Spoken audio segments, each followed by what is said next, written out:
আমাদের আজকের আয়োজনে সবাইকে স্বাগত। আজ আমরা এমন একটা বিষয় নিয়ে কথা বলতে চলেছি যা আমাদের সবার জীবনের সাথেই খুব গভীরভাবে জড়িত। একদম। বিষয়টার নাম 50 পজিটিভ হ্যাবিটস, মানে 50টি ইতিবাচক অভ্যাস। আমাদের হাতে বইটির একটি সারসংক্ষেপ আছে, আর আমাদের আজকের মিশন হলো এর গভীরে গিয়ে বোঝা যে ছোট ছোট অভ্যাসগুলো কিভাবে সত্যিই আমাদের জীবনকে বদলে দিতে পারে। হ্যাঁ।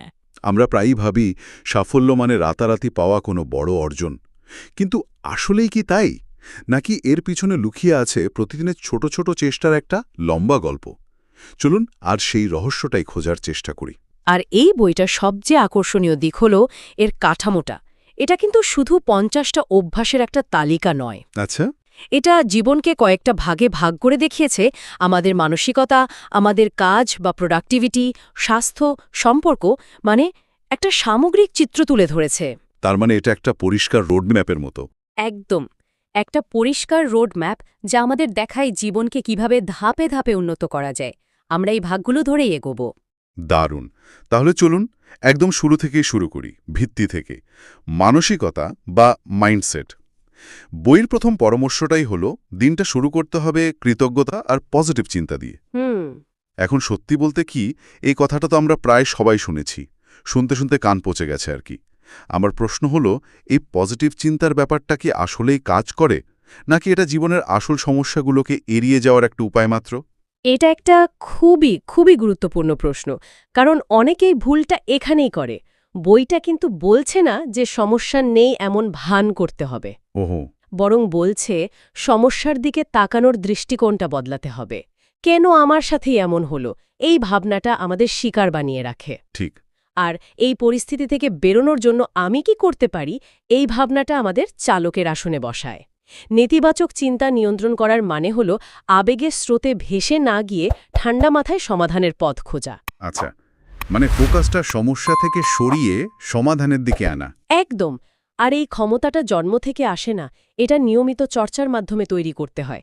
দিনের শুরুতে কৃতজ্ঞতা প্রকাশ করাটা সেই চর্চারই একটা অংশ। বেশ যৌক্তিক। এই প্রসঙ্গে বইয়ের আর একটা অভ্যাসের কথা না বললেই নয়, প্রতিদিন পড়া। এখনকার দিনে তো আমরা সারাক্ষণে কিছু না কিছু পড়ছি, ফোনে খবর, সোশ্যাল মিডিয়ার পোস্ট। এগুলো কি বই পড়ার মতোই কাজ করে, নাকি বই পড়ার মধ্যে বিশেষ কিছু আছে? চমৎকার একটা প্রশ্ন। এখানেই আসল পার্থক্যটা। ভাবুন তো, যখন আমরা একটা বই পড়ি তখন আমাদের মস্তিষ্ক একটা ধারণাকে শুরু থেকে শেষ পর্যন্ত অনুসরণ করে। একটা লিনিয়ার পথে। ঠিক। এটাকে বলে রৈখিক চিন্তাভাবনা। এটা আমাদের মনোযোগ এবং গভীর চিন্তার ক্ষমতাকে শক্তিশালী করে। কিন্তু সোশ্যাল মিডিয়ায় কি হয়? সেখানে তো সব বিক্ষিপ্ত। একদম।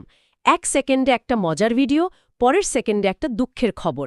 এই বিক্ষিপ্ত তথ্য আমাদের মনোযোগকে ভেঙে টুকরো টুকরো করে দেয়। তাই বই পড়াটা শুধু নতুন তথ্য পাওয়া নয়, এটা মস্তিষ্কের জন্য একটা ব্যায়ামের মতো। ঠিক ধরেছেন।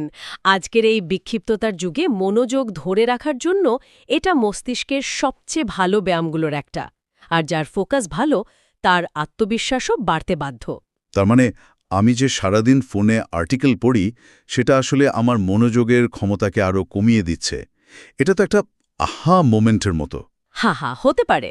ঠিক আছে, তাহলে ধরা যাক আমাদের মানসিকতা ঠিক পথে আছে, ফোকাসও তৈরি হচ্ছে। কিন্তু শুধু ভালো চিন্তা করলেই তো আর জীবনের কাজগুলো হয়ে যায় না, তাই তো? না, একদমই না। এখানেই তো প্রোডাক্টিভিটি বা উৎপাদনশীলতার প্রশ্নটা আসে। ঠিক। একটা শক্তিশালী মাইন্ডসেট হলো গাড়ির ইঞ্জিনের মতো, কিন্তু প্রোডাক্টিভিটি হলো সেই গাড়ির চাকা যা আপনাকে সামনে এগিয়ে নিয়ে যাবে। বাহ। বইটাতে দিনের পরিকল্পনা আগে থেকে করার কথা বলা হয়েছে, কিন্তু তার চেয়েও গুরুত্বপূর্ণ একটা ধারণার কথা বলা হয়েছে। কি সেটা? জরুরি কাজের চেয়ে গুরুত্বপূর্ণ কাজে মনোযোগ দিন। আমরা প্রায়ই এই দুটোকে গুলিয়ে ফেলি। একটা উদাহরণ দেওয়া যায়? অবশ্যই। ধরুন, ফোন বেজে ওঠাটা একটা জরুরি কাজ, ইমেলের নোটিফিকেশন আসাটা জরুরি, কিন্তু আপনার কেরিয়ারের জন্য আগামী 5 বছরের পরিকল্পনা করাটা হলো গুরুত্বপূর্ণ কাজ। আচ্ছা।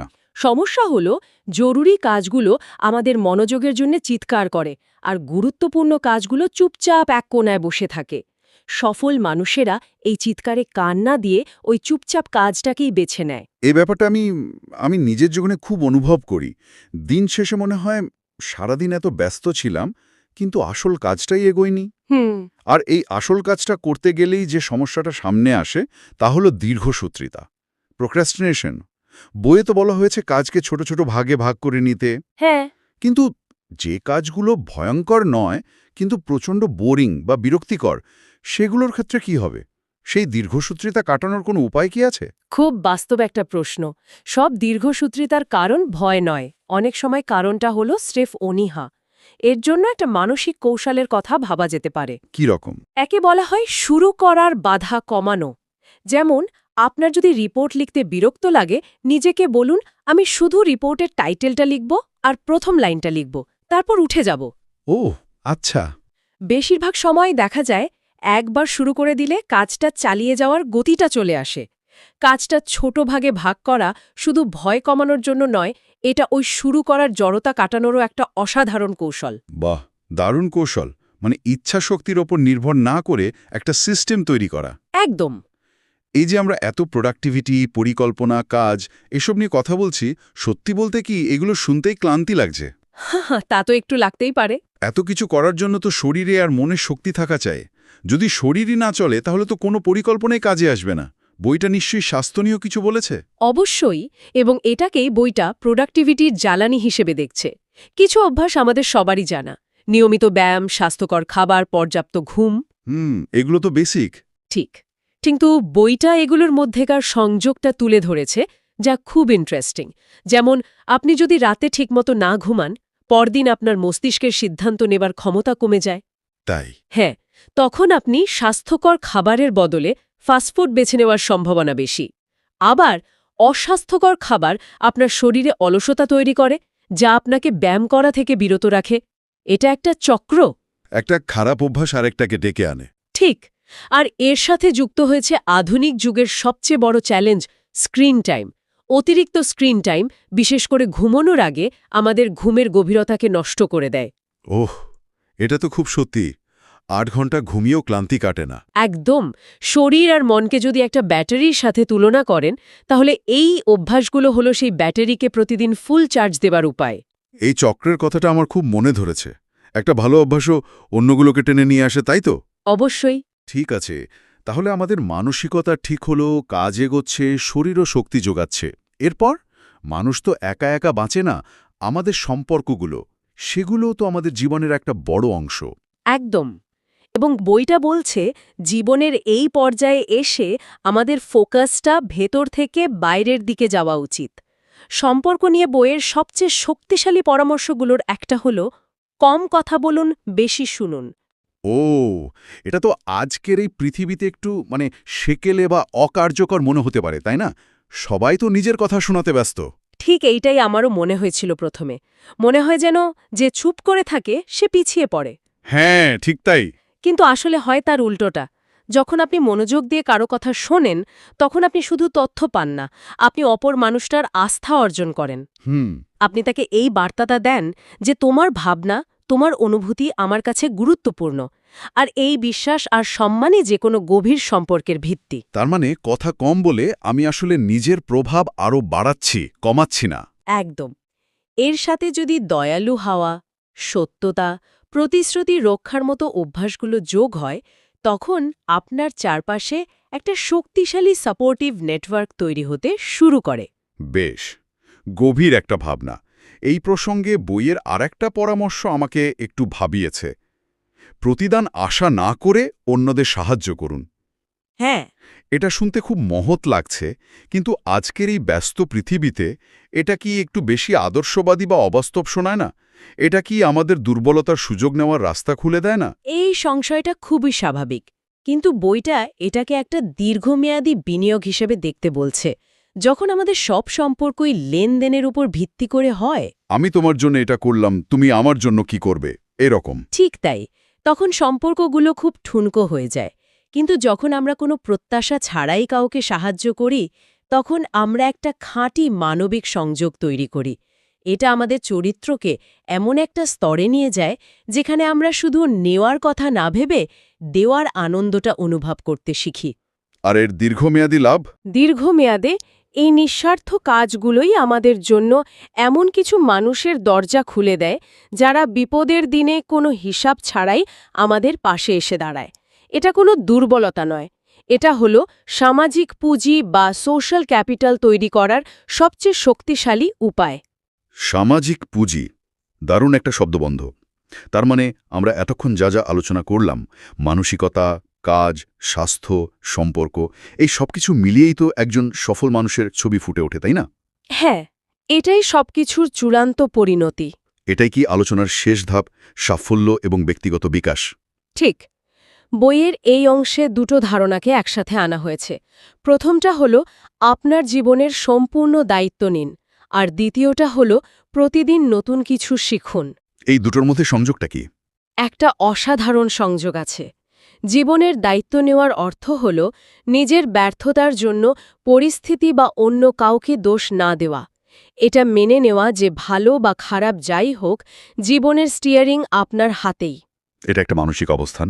জ্ঞান আর দক্ষতা লাগবে, তাই না? প্রতিদিন নতুন কিছু শেখাটা হলো সেই জ্ঞান আর দক্ষতা অর্জন করা। তাই দায়িত্ব নেওয়াটা হলো মানসিকতা, আর শেখাটা হলো সেই মানসিকতাকে বাস্তবায়নের পদক্ষেপ। একটা ছাড়া আর একটা অসম্পূর্ণ। ঠিক। তাহলে সব মিলিয়ে মূল কথাটা কি দাঁড়ালো? বইয়ের শেষে বলা হয়েছে, অনুপ্রেরণা ম্লান হয়ে গেলেও ধারাবাহিক থাকুন এবং দ্রুত ফলাফলের চেয়ে দীর্ঘমেয়াদী অগ্রগতিতে বিশ্বাস করুন। আমার মনে হচ্ছে এই দুটো বাক্যই যেন পুরো বইটার সারমর্ম। নিশ্চিতভাবে এটাই ক্লাইম্যাক্স। অনুপ্রেরণা বা মোটিভেশন হলো একটা স্পার্ক বা স্ফুলিঙ্গের মতো।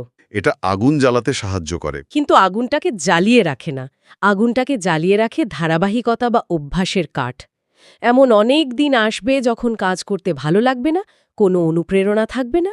সেই দিনগুলোতেও যে মানুষটা শুধু অভ্যাসের জোরে কাজটা করে যায়, সেই কিন্তু শেষ পর্যন্ত লক্ষ্যে পৌঁছায়। প্রক্রিয়াটা ফলের চেয়েও বেশি গুরুত্বপূর্ণ, কারণ প্রক্রিয়াটা আমাদের চরিত্র গঠন করে। অসাধারণ। পুরো আলোচনাটা থেকে আমার মনে হচ্ছে আসল চ্যালেঞ্জটা 50টা অভ্যাস একবারে শুরু করা নয়। না, বিলকুল না। বরং নিজের জীবনের কোন ক্ষেত্রে সবচেয়ে বেশি উন্নতি প্রয়োজন সেটা খুঁজে বের করে সেখান থেকে মাত্র কয়েকটি অভ্যাস বেছে নেওয়া এবং সেগুলোর ওপর লেগে থাকা। বইয়ের একটা উদ্ধৃতি ছিল, আপনার অভ্যাস পরিবর্তন করুন এবং আপনার অভ্যাস আপনার জীবন পরিবর্তন করবে। হ্যাঁ, আজকের আলোচনার পর এই কথাটা আরও বেশি অর্থবহ মনে হচ্ছে। আমি শুধু শেষে একটা কথাই যোগ করব। এই বইটাকে শুধু অভ্যাসের তালিকা হিসেবে দেখলে ভুল হবে। এটা আসলে একটা ডমিনো এফেক্টের নীল নকশা। Domino effect. হ্যাঁ, যখন আপনি একটা ক্ষেত্রে উন্নতি করেন, যেমন ধরুন আপনি স্বাস্থ্যের যত্ন নেওয়া শুরু করলেন, তখন দেখবেন আপনার কাজের এনার্জি বেড়ে গেছে, আপনার মন মেজাজ ভালো থাকছে, যার ফলে আপনার সম্পর্কগুলোও ভালো হচ্ছে। আচ্ছা, একটা আরেকটাকে প্রভাবিত করছে। একদম। একটা সঠিক ডমিনোকে ধাক্কা দিতে পারলে বাকিগুলো নিজে থেকেই পড়তে শুরু করে। আসল কাজ হলো সেই প্রথম ডমিনোটাকে খুঁজে বের করা। চমৎকারভাবে শেষ করলেন। আমাদের আজকের আলোচনা এখানেই শেষ হচ্ছে, কিন্তু যাওয়ার আগে শ্রোতাদের জন্য একটা প্রশ্ন রেখে যেতে চাই। অবশ্যই। বইটাতে তো 50টা অভ্যাসের কথা বলা হলো, কিন্তু ভাবুন তো, যদি কাল থেকে শুরু করার জন্য এই সমস্ত বিভাগ থেকে মাত্র একটা অভ্যাস বেছে নিতে হয়, তাহলে কোনটা বেছে নেওয়া উচিত? কোন সেই একটি অভ্যাস যা জীবনের বাকি অভ্যাসগুলোর উপর সবচেয়ে বেশি ইতিবাচক প্রভাব ফেলবে বলে মনে হয়? উত্তরটা আমাদের জানানোর দরকার নেই, শুধু নিজের জন্য একবার ভেবে দেখবেন।